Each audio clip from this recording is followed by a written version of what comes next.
She pretended to be a beggar for 12 years to avoid being claimed, until the Alpha King found out.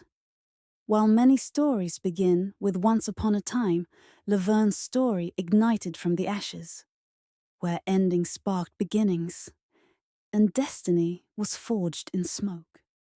Long ago, beyond the veil of today, not from a hearth, but from the smouldering ruins of a life she burned herself. Each dawn, before the city stirred, she sat before a cracked shard of mirror in the abandoned apothecary she called home. A single beam of morning light filtered through the broken window, catching the thin threads of dust that danced in the air. She dipped her fingers into a clay bowl of soot and mud, mixing it with just enough water to make paste. Then she began the ritual.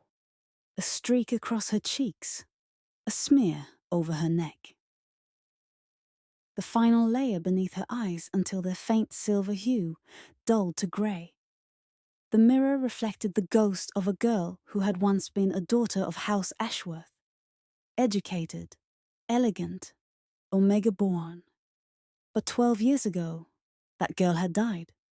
The beggar who stared back now was her armor. Outside, the slums were waking, coughing vendors, crying infants, the metallic clang of pots. 1,000 souls scrambling for survival beneath the watchful gaze of the palace that crowned the distant hill. Laverne's gaze flicked toward it, that impossible spire of marble and gold. She remembered standing in its shadow as a child. Her father's voice proud, her mother's soft warning, never let an alpha choose for you. She hadn't listened soon enough. The mate bond had come like thunder when she was 15, sharp and undeniable. The whirl spinning as her wolf whispered one forbidden name. Theron, Prince of the Realm, her fated alpha. She'd seen what such bonds did, her mother's laughter fading beneath her father's dominance. Her sister's light snuffed out when her own mate turned cruel. Laverne had chosen exile over bondage. Each year since, she'd perfected the performance. The limp that drew pity. The muttered nonsense that warded off suspicion. The vacant eyes that made her invisible. To the city, she was mad. To the palace, she was no one. But to herself, she was free. She tied the final knot in her tangled hair, pulled the hood of her tattered cloak low, and hid the only thing that remained of her past. A silver pendant, shaped like a wolf's fang, worn smooth from years of clutching it in fear and memory. Then she stepped into the light of the waking streets. The market smelled of smoke and bread, sweat and beasts. Stalls lined the square, bright with fabric and fruit she would never taste. Merchants shouted prices, guards barked orders. Laverne slipped into her usual corner near the old fountain, back bent, eyes down. Coins clinked at her feet, the pity of strangers. She mumbled her thanks, keeping her voice rough, unrecognizable. The world blurred into the rhythm she knew too well. Beg, bow, vanish, until the sound changed. Boots, heavy, measured, the kind of tread that made the air itself still. Her wolf stirred beneath her skin, restless, alert. No, it couldn't be. The scent reached her before the sight did. Cedar, smoke, and storm. A scent her body remembered even if her mind had spent 12 years denying it. The crowd parted. As if compelled. The Alpha King was walking through the market. Alone. He shouldn't have been there. Not without guards at his side. But there he was, taller than memory, broad-shouldered, every movement controlled and deliberate. Laverne's heart lurched. Her wolf pushed against her ribs, whispering the words she feared most. Mate. She dropped her head lower, pulling the hood further down, forcing her body into the familiar tremor of madness. A guttural hum escaped her lips. Nonsense. Camouflage. He drew nearer, each step a drumbeat of fate closing in. When his shadow fell over her, she froze. Then softly, command threaded through velvet, came the voice she'd prayed never to hear again. Look at me. She didn't move, couldn't. A pause, the faint sound of him inhaling, a sound more dangerous than any roar. And then quietly, as if realization burned through disbelief. 12 years. You've been here in my city for 12 years. The market went silent. Even the air seemed to hold its breath. Laverne's disguise had survived hunger, filth, and time. But not him. Never him. The dream came again. A whisper in the dark. A pair of eyes he could never name. And the faint scent of ash carried on the wind. Theron woke before dawn, breath ragged, sheets tangled, the ache in his chest a familiar, nameless thing. For years he had learned to bear it. The constant tug at the edge of awareness, the hollow space inside him that no crown, no battle, no triumph could fill. His wolf stirred restlessly beneath his skin, pacing, agitated, muttering a single word he never quite caught when he was awake. He rose, ignoring the chill, and crossed to the window. The city stretched out below, cloaked in early fog. From this height, it looked peaceful, deceptively so. Beyond the gleaming towers and merchant squares lay the sprawl of the slums, a wound that even his reforms hadn't healed. He'd poured resources, food, medicine, opportunity into those streets. Yet something about them remained wild, untamed, unreachable, like the missing piece of himself. The first rays of morning crept across the marble floor, catching on the silver embroidery of his discarded ceremonial coat. He should still have been asleep.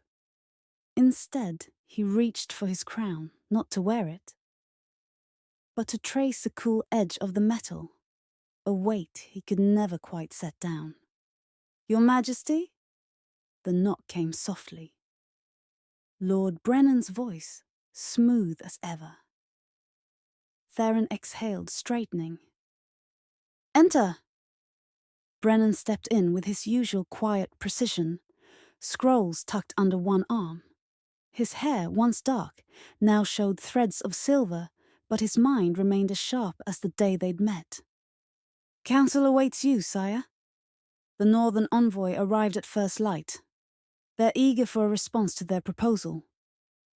Marriage, Theron said flatly.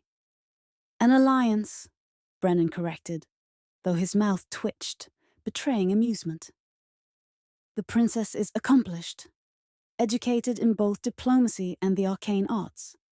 Her dowry includes trade rights to the eastern ports.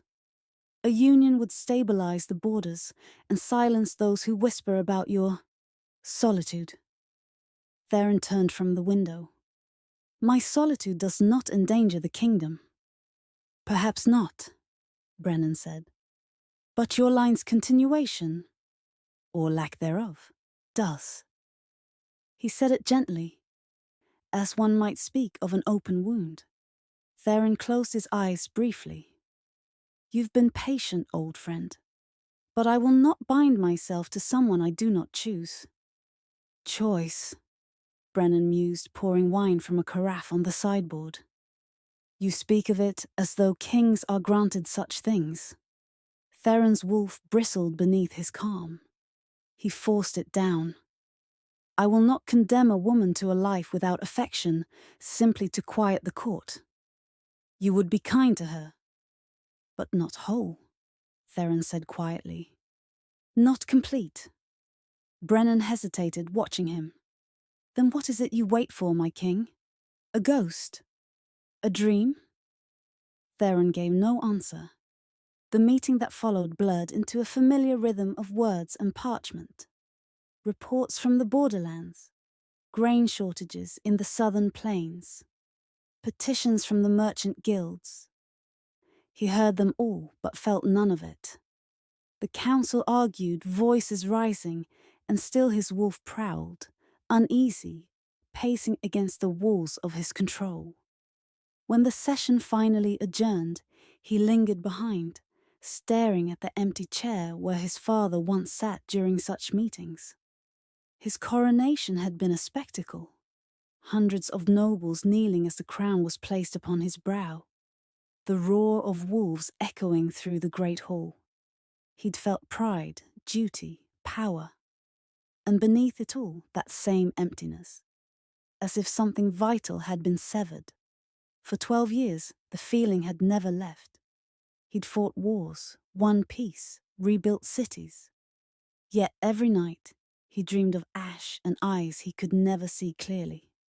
That morning, as the council dispersed and servants gathered the scattered documents, the restlessness inside him became unbearable. "Cancel the remainder of my schedule," he said. Brennan looked up sharply. "Sire, I need air."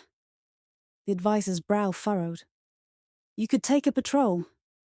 "Alone," Theron interrupted. That earned him a sigh, but Brennan had learned long ago when not to argue. "At least take a cloak," he murmured, signalling for one of the attendants. Theron accepted it without another word and left through the side entrance, descending from marble corridors into the heartbeat of the city. The streets of Valmir were alive in the morning, bakers calling out their first loaves, children darting between wagons, the hum of a kingdom at peace. Yet beneath it all, something stirred. The pull again, that subtle tug beneath his ribs, urging him forward toward the markets. His wolf's voice rose, urgent now. There. He ignored it at first. He had felt this before, phantom echoes of something lost, but the feeling grew stronger with every step. His senses sharpened. The noise of the crowd dulled until he could hear the cadence of breathing, the flutter of cloth, the steady rhythm of one heartbeat out of place. He turned down a narrow lane leading to the central square. Merchants bowed as he passed, startled by the unannounced appearance of their king. He nodded absently, eyes scanning the throng, drawn not by reason but by instinct. Then, a whisper of scent, ash, and beneath it something older, wild, familiar. His wolf went still. Theron froze mid-step, the world around him blurring. People moved, spoke, bartered, but it all fell away. The pull anchored to a single spot near the fountain, where a figure hunched in rags, hands trembling as she reached for a coin dropped at her feet. He should not have noticed her. He had passed 100 beggars before, but his eyes refused to move on. Something in the air cracked, unseen but felt. The bond dormant for years flared to life with sudden devastating clarity. His heart pounded once, hard enough to steal his breath. It can't be. He took a step closer. His wolf surged, recognition howling in his blood. He saw the edge of her hood, the streaks of dirt, the deliberate slump of her shoulders. A disguise, careful, intentional. His voice came before thought, low and quiet, but carrying the command of a king. "Look at me." She didn't move. The crowd around them seemed to vanish. He stepped closer. The scent of ash filled his lungs. Beneath it, her. 12 years, he whispered, realization cutting through disbelief. "You've been here, in my city, for 12 years. The beggar flinched, just slightly. Enough. It was her. The ghost from his dreams. The eyes from the darkness. His wolf's voice roared inside him. Mate. And for the first time in 12 years, the Alpha King felt whole and utterly terrified. The city woke before the sun did. Laverne knew its sounds better than she knew her own heartbeat. The hiss of boiling oil from the baker's stall, the clatter of wooden shutters, the first guttural shouts of merchants claiming corners before the morning rush. She had learned to move before them all, to slip from her hiding place beneath the bridge before the guards changed shifts. Dirt was her armor, ragged cloth her disguise. A beggar no one looked at twice was safer than a beauty the world once bowed to. She tucked the ends of her scarf tighter around her face and joined the slow shuffle of the forgotten. The line of beggars and crippled veterans who drifted toward the marketplace each morning.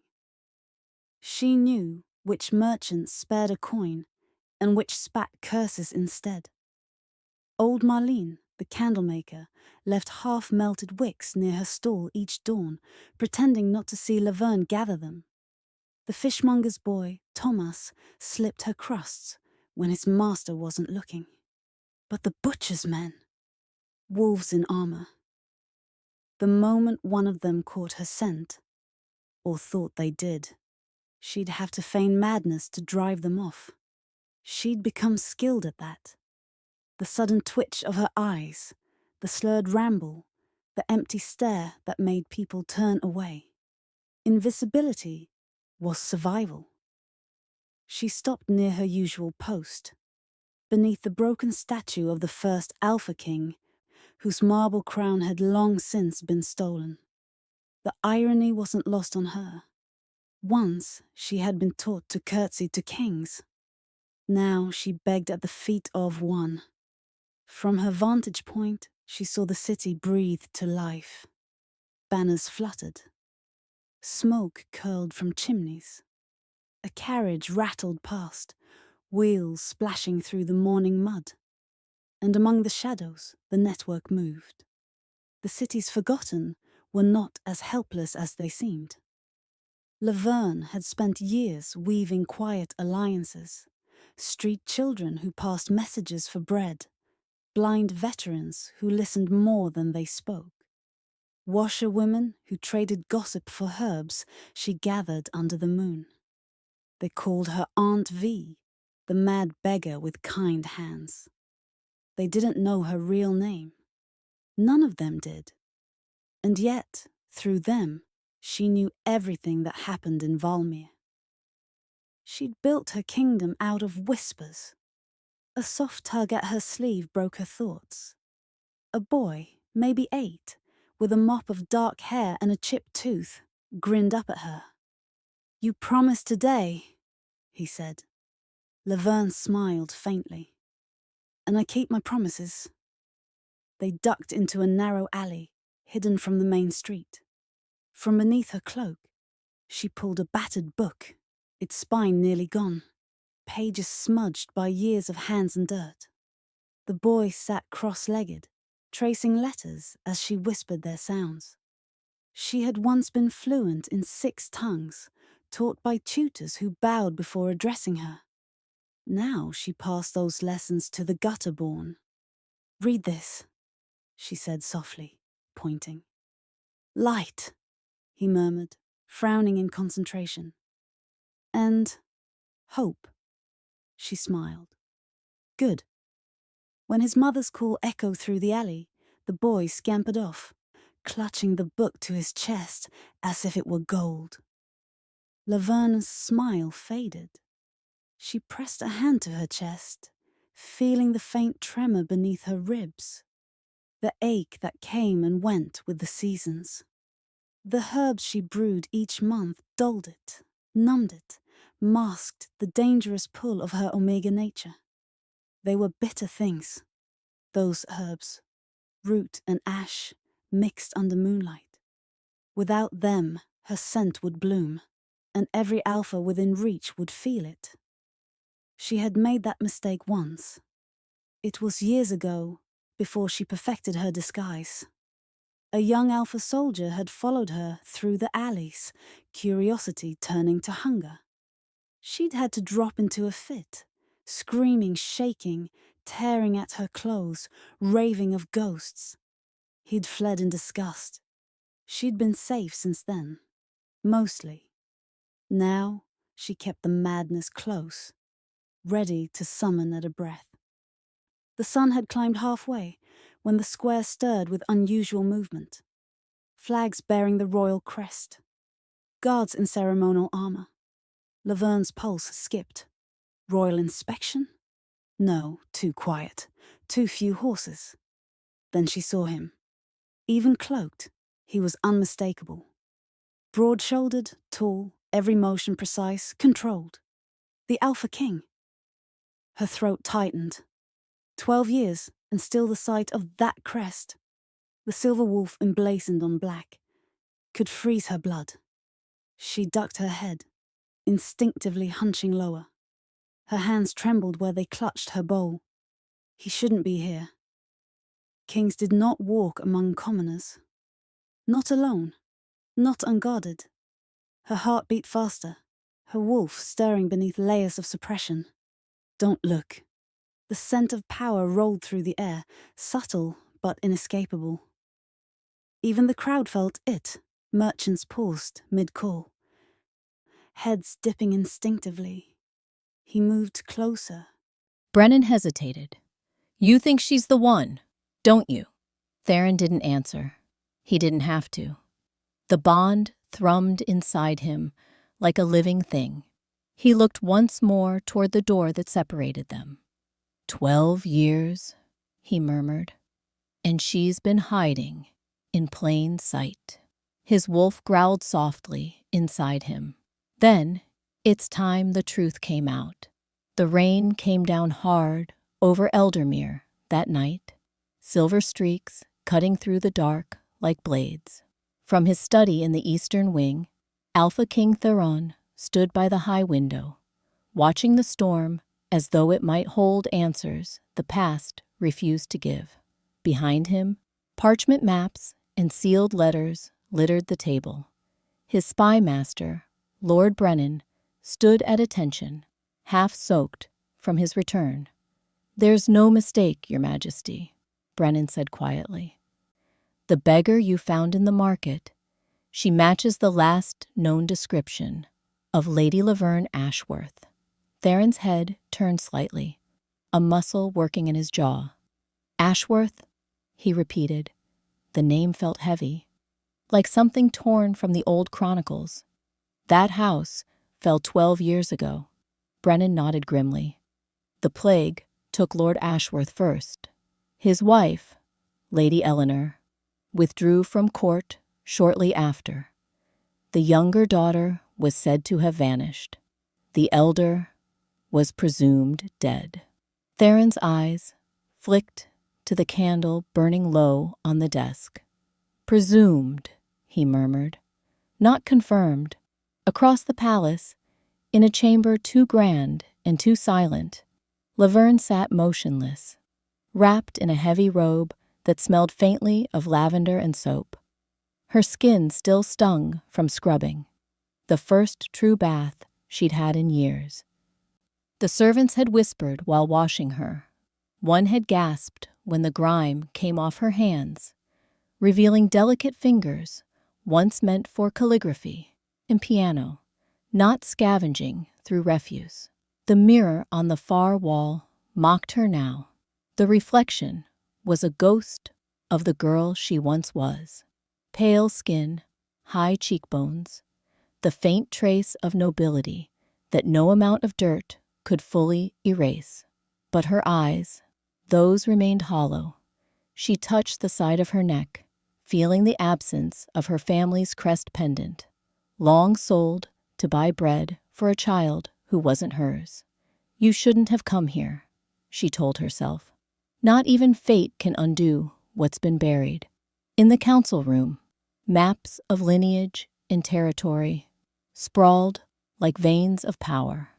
After the plague, Brennan continued, the estate was seized by the crown and reassigned. But certain accounts suggest something odd. 2 carriages left the manor before the city was quarantined. Only one returned. Theron's eyes sharpened. You think one of the Ashworth daughters escaped? I think, Brennan said carefully. She was hidden. Someone helped her disappear. Theron's wolf stirred restlessly under his skin. She was never gone, it growled. You've walked past her 1,000 times. He turned abruptly. "Keep this quiet. No word leaves this room until I say so." Brennan bowed. "As you command." Midnight crept through the palace, the storm now a whisper. Laverne waited until the guards outside her door grew still, their breaths steady in the hush. Barefoot, she slipped from the bed, moving like shadow over the marble. Her fingers found the edge of the wall tapestry, the same one that concealed the servants' passage she'd used as a child when she'd visited with her father. The hinge creaked softly, and her pulse raced. Every memory returned with aching precision. The smell of the hearth, the echo of laughter from banquets long past, her sister's small hand clutching hers as they'd hidden from tutors in this very corridor. "Keep moving," she told herself, "before he comes for you again." The passage was narrow, the air damp and cold. She descended a stairwell that opened toward the stables, but a gloved hand caught her wrist. "Going somewhere, my lady?" She spun, heart in her throat. A guard, young, uncertain, met her gaze. Recognition flickered in his eyes, the way one sees a ghost they've only heard of in legends. "I'm not your lady," she hissed. But he didn't release her. Moments later, she was escorted, again, through the grand corridors, her bare feet silent against the marble. The palace loomed like a memory turned nightmare. Theron waited in the hall of banners, the fire behind him throwing his form into shadow. When the guards brought her in, he dismissed them with a flick of his hand. Laverne stood before him, chin lifted in defiance, despite the tremor in her breath. "You tried to flee," he said quietly. She said nothing. "Why?" Her lips twitched. "Because cages, no matter how gilded, are still cages." He stepped closer, the scent of rain and cedar around him. "You remember this place?" Her gaze wavered, just for a heartbeat. "I remember what it did to my family." Theron's eyes softened, though the weight in them grew heavier. "The Ashworths were loyal." "Your father died in my service." "My father died because your court was too proud to listen to him," she snapped, her voice sharp enough to echo. The silence that followed was brittle. Then he said it, the truth she had run from for 12 years. "Lady Laverne Ashworth, they said you died in the plague." Her breath hitched. For a moment, her body seemed to forget how to move. Then she forced a laugh, low, hollow, broken. "I did die," she whispered. "The girl you seek no longer exists." Theron watched her, every instinct in him warring with reason. His wolf howled silently inside him. Mate. The word burned through his chest. Undeniable, ancient. Yet before him stood a woman whose spirit had been starved, beaten, and buried under years of pain. 6. He took one careful step forward. "Then tell me who you are now." Laverne's eyes glistened with unshed tears, though her voice remained steady. "I am no one. Just another shadow in the kingdom you rule." He reached out as if to touch her, but stopped himself, his hand hovering inches from her cheek. "No one," he said softly, "does not make my wolf go mad with the need to protect." Her breath trembled at his nearness, the bond thrumming in the space between them, unwanted yet undeniable. "Why me?" she asked bitterly. "Of all the women you could have, why me?" His voice dropped to a whisper. "Because the moon never stopped leading me to you." For the first time in years, Laverne's mask cracked. Tears welled but didn't fall. She turned away before he could see the ruin of her composure. "Then your moon is cruel," she murmured. And with that, the woman who once was Lady Laverne Ashworth retreated into the corner of her chamber, leaving the Alpha King of Eldermere standing alone, haunted not by war or power, but by the ghost of the girl who had survived both. The throne room of Eldermere was silent, save for the sound of rain dripping from the arches.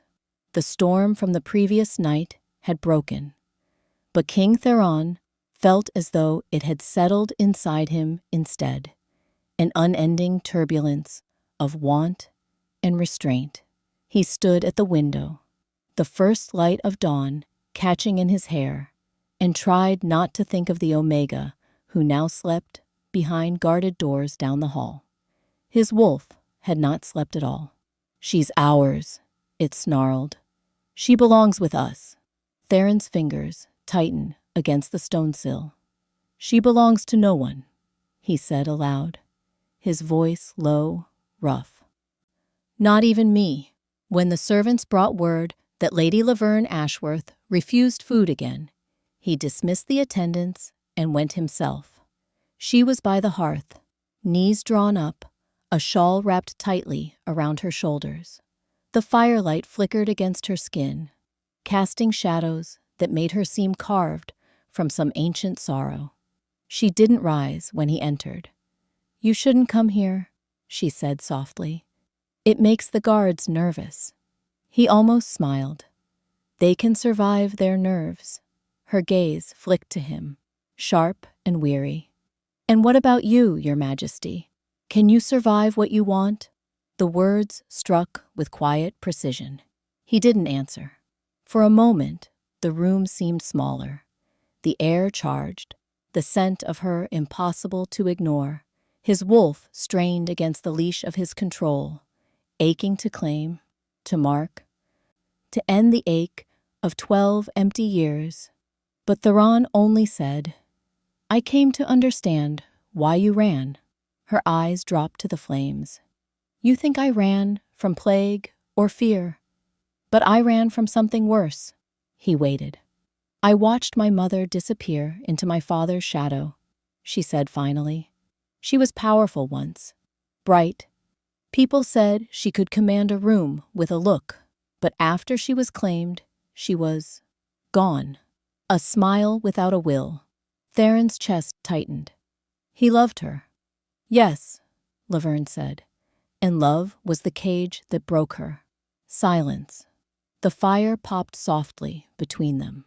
When she looked back at him, her expression was a strange mix of pity and defiance. "You speak of claiming as though it's honor, but for women like me, it's a sentence." Theron turned away, jaw tight. "It doesn't have to be, doesn't it?" she murmured. "Not even kings rewrite nature." He faced her again, then, not as king, but as man. "Then let me try." Later that morning, the council convened in the sunlit hall, unaware that their king's restraint hung by a thread. Lord Brennan was the first to speak. "Your Majesty, the discovery of Lady Ashworth cannot be ignored.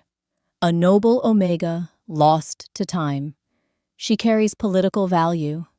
Her claim could secure the loyalty of half the noble houses."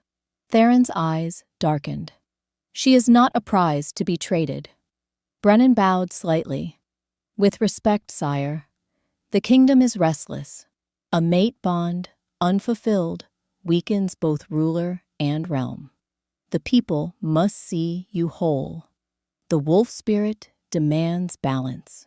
The court murmured its agreement, words like tradition and duty floating in the air like chains. Theron let them speak, his silence a warning. Then, when the murmurs faded, he said, "If I am to be whole, it will not be through the breaking of another." Brennan frowned. "My lord, she is an Omega. She will obey." Theron's gaze was cold steel. "She will choose." The words fell like thunder. The hall went utterly still.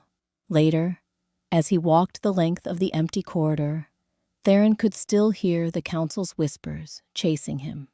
A king who gives a woman a choice. What next? Wolves who kneel before sheep? But he couldn't silence the memory of her eyes. The fear there, yes, but something else beneath it.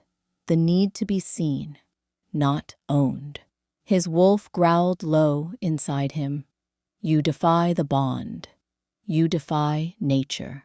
Theron's lips thinned. Then, I defy the gods themselves. That evening, he found her in the same place, sitting by the window, watching the garden sway in the twilight wind. He dismissed the guards and closed the door behind him.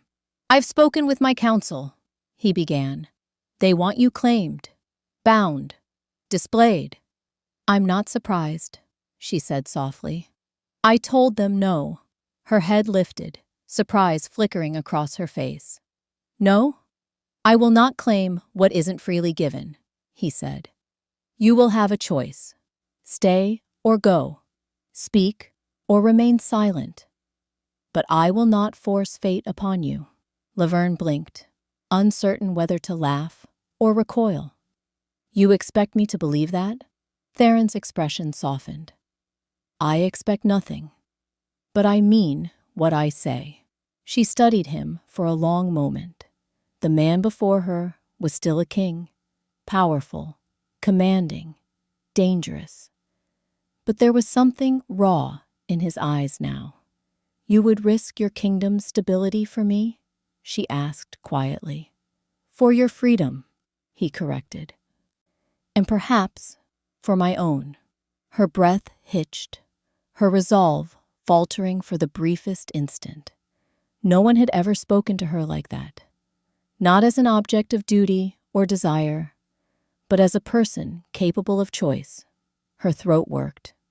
And if I say no, then I will let you go, Theron said, though his voice trembled on the edge of pain. Even if it kills me. 7 inside, his wolf howled in protest, clawing against the walls of his mind. You can't. She's ours. Ours. She's not a possession, Theron answered silently. She's the only thing that's ever made me want to be more than king. She turned toward the garden again, watching the petals sway in the night wind. Time, she said finally. That's all I ask. Time to decide who I am before you decide what I must be. Theron bowed his head, an almost sacred gesture. You shall have it. Their eyes met. His burning with impossible restraint, hers glimmering with quiet disbelief. And though no words passed between them, the air hummed with something ancient. Not a command, not a plea, but a promise neither yet understood. When he left her chamber, the corridor seemed to breathe again. Servants bowed as he passed, but the king's steps were slow, his thoughts elsewhere. Behind the doors he'd just closed, Laverne pressed her hand to her heart, feeling it beat, wild and defiant. He gave me a choice, she thought, in a world where no one ever did. But in the shadows beyond the torchlight, unseen eyes watched, whispering of alliances and opportunity. For in Eldermere, mercy was rare, and every choice came with a price. For the first time in 12 years, Laverne woke to silence instead of the market's morning chaos. No shouting merchants, no clattering hooves or crying children. Only the hush of linen curtains and the faint hum of palace life beyond marble walls. It should have felt like safety.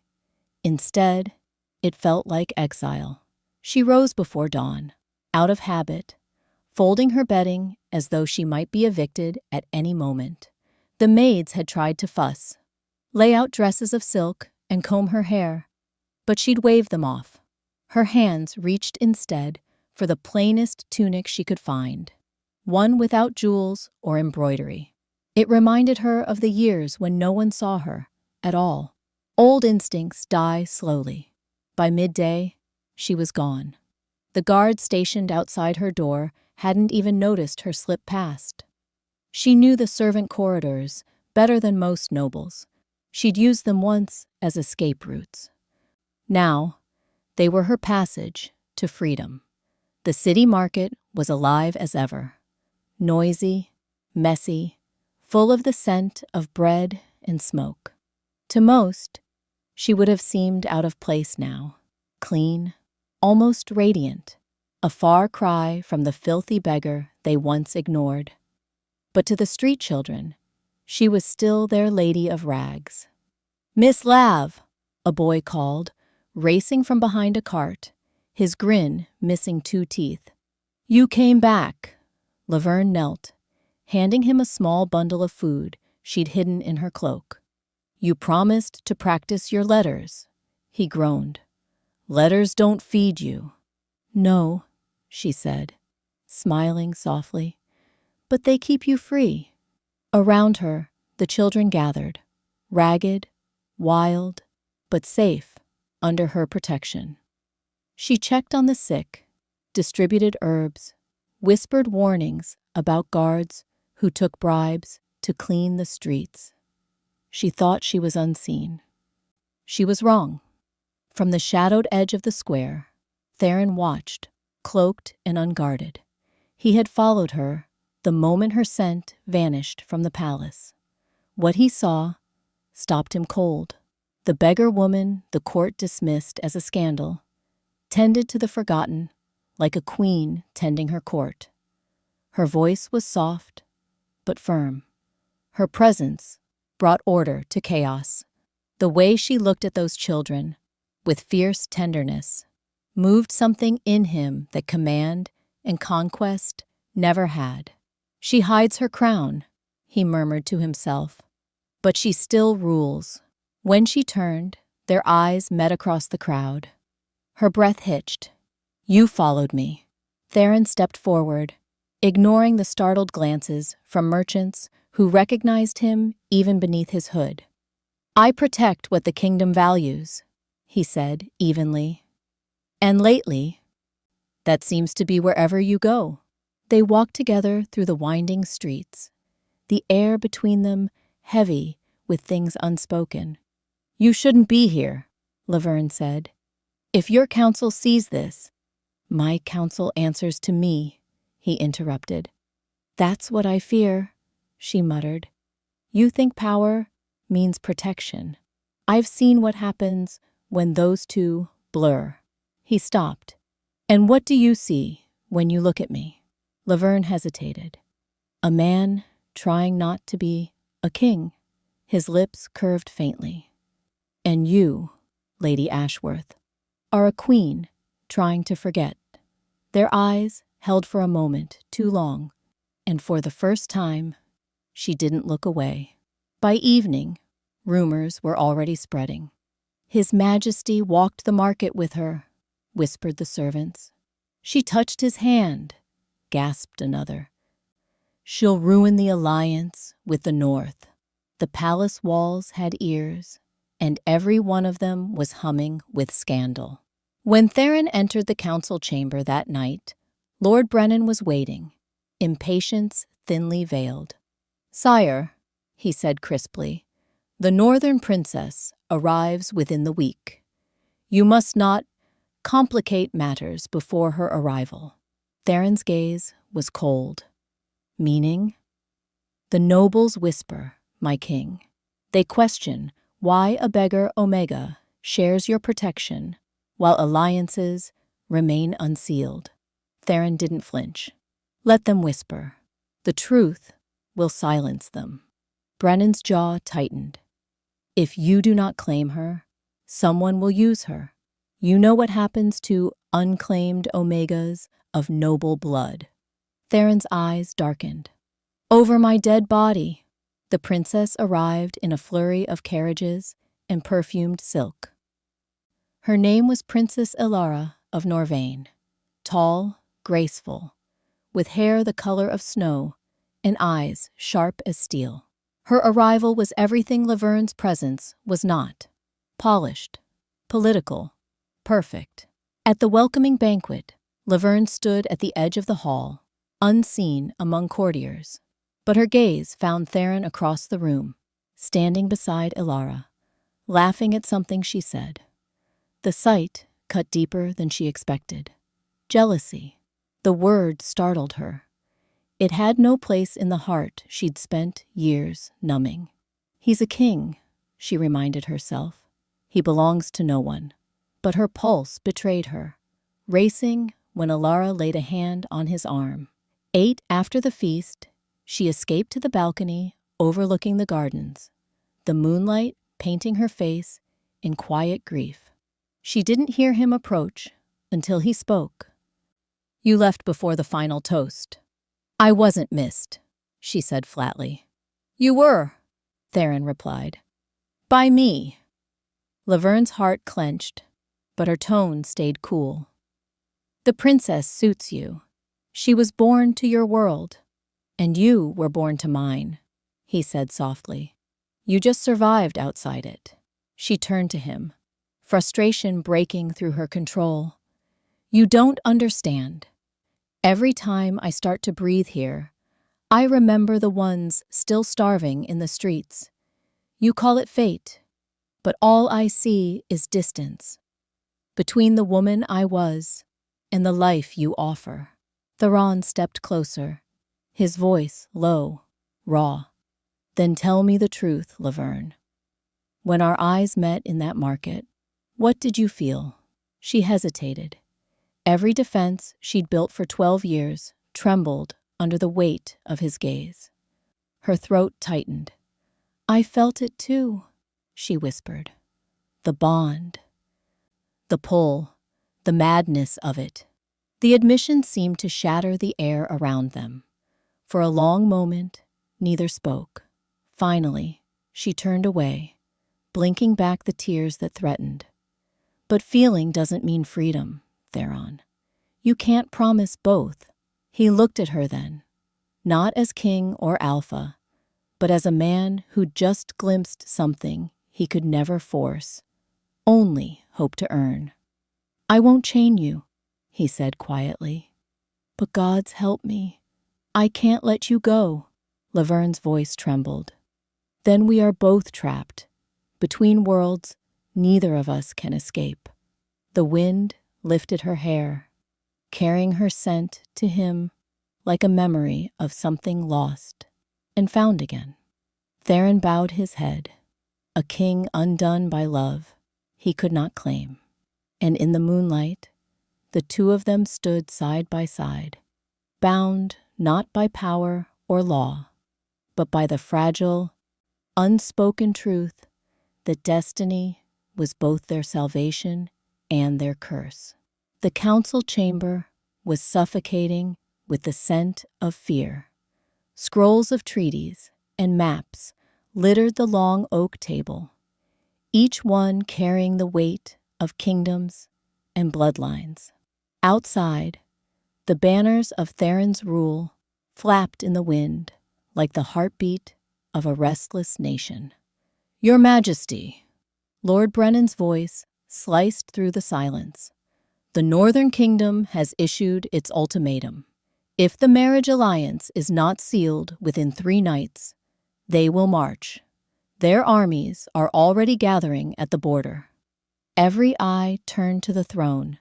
Theron sat unmoving, hands clasped before him, eyes fixed on the flicker of the war map's candlelight. Beside him, the air pulsed with his wolf's restrained fury, a silent growl caged behind his ribs.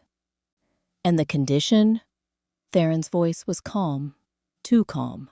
"That you take the Northern Princess as your queen, or—" Brennan hesitated, glancing toward the shadowed figure at the back of the hall. "Or cast aside the beggar Omega you've brought into this palace." The words fell like stones into a still pond. Laverne stood there, cloaked and small, but her presence burned brighter than any crown. The whispers around her felt like knives, traitor. Witch, distraction. Her heart drummed against her ribs, her pulse echoing in her ears. She had known this day would come. She bowed slightly, eyes fixed on the floor. Then it seems I have stayed too long. Theron's head snapped up. Laverne! But she was already turning away.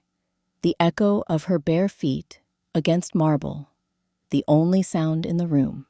The corridors blurred as she walked. Every memory, every kindness in these palace walls suddenly felt like chains. She passed the tapestries of old kings, their stern faces watching her like ghosts of judgment. Outside, the autumn wind bit her cheeks. The city stretched below, golden in the dying light. Her city, though she had never been allowed to claim it. She pulled her hood tighter and descended toward the marketplace. The same streets that once swallowed her now seemed to weep for her. The beggars called her name, not mad woman, but Lady Laverne, and she gave them what little she carried: bread, coins, a whispered promise to return. She stopped at the old well, the one she used to sit beside, to count the stars and wonder if the gods still saw her. Her reflection wavered in the dark water. Perhaps I was never meant to be found, she whispered. Perhaps some souls are meant to serve quietly and disappear. Footsteps behind her broke the night. Then the gods made a mistake. She froze. The air thickened with the scent of cedar and storm. His scent. She turned slowly, her heart aching with every beat. Theron stood there. No crown, no guards. Only a man, wind-tossed and wild-eyed. The fire of his wolf burned beneath his skin. You should be in your council, she said, her voice shaking. I'm where I must be, he answered. With you. She stepped back. Theron, your kingdom. He crossed the distance in a single breath. I would rather lose 1,000 thrones than bind you in chains. Do you hear me? They can take my crown, but they will never make me rule without choice. Tears gathered in her eyes. You think love can stop a war? No, he said softly. But love can start a revolution. The words broke something inside her. The last barrier she had built to survive. She looked up into his eyes and saw not the Alpha King, but the man who had knelt before a beggar. The man whose wolf had waited 12 long years to find her. She touched his chest, feeling the steady thrum of his heart beneath her fingers. You would defy the world for me? For us, he said, because the world has ruled too long on fear and silence. You showed me what strength truly looks like. Her tears fell freely now. I am no queen, Theron. I am a ghost of the girl I was. He smiled faintly. Then let us both be reborn. At dawn, the palace bells tolled, not for war, but for witnesses. 9. The great hall filled with nobles and guards. Confusion thick in the air. The northern emissaries waited with their proposal scrolls, expecting a coronation or surrender. Instead, the doors opened, and Theron entered, hand in hand with Laverne. Gasps echoed.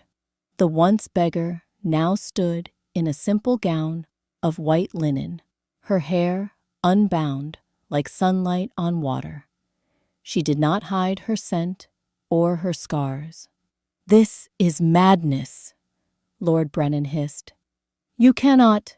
Theron raised a hand, silencing him. I can, and I will. He turned to Laverne, his voice steady enough to shake the world. I do not claim you, Laverne Ashworth. I choose you as my equal, as my partner, as my mate. The room trembled. Nobles shifted uneasily. Omegas, watching from the edges, held their breath. Laverne stepped closer, meeting his gaze with fierce tenderness. "And I choose you, Theron Vale, not as my savior, but as the man who saw me when no one else dared." Then, before the court, she tilted her head, baring her neck, not in submission, but invitation. Theron's wolf surged forward, but his control was iron. Instead of a claim, he knelt, the Alpha King on his knees, before an Omega. The hall erupted in shock. She sank to her knees too, pressing her forehead to his. "We mark each other," she whispered, "equally." When their teeth met skin, it was not domination. It was unity, a bond that burned gold and silver in the air, light spilling like dawn across the marble. For the first time in their history, an Alpha and Omega shared a mark, equal, chosen. Seasons passed, peace held. Where once the market had been filled with beggars and fear, now laughter reigned. A grand sanctuary stood at its heart, the haven of Ashworth, a refuge for Omegas and outcasts, built in Laverne's name. Children ran through its gardens, learning letters and freedom.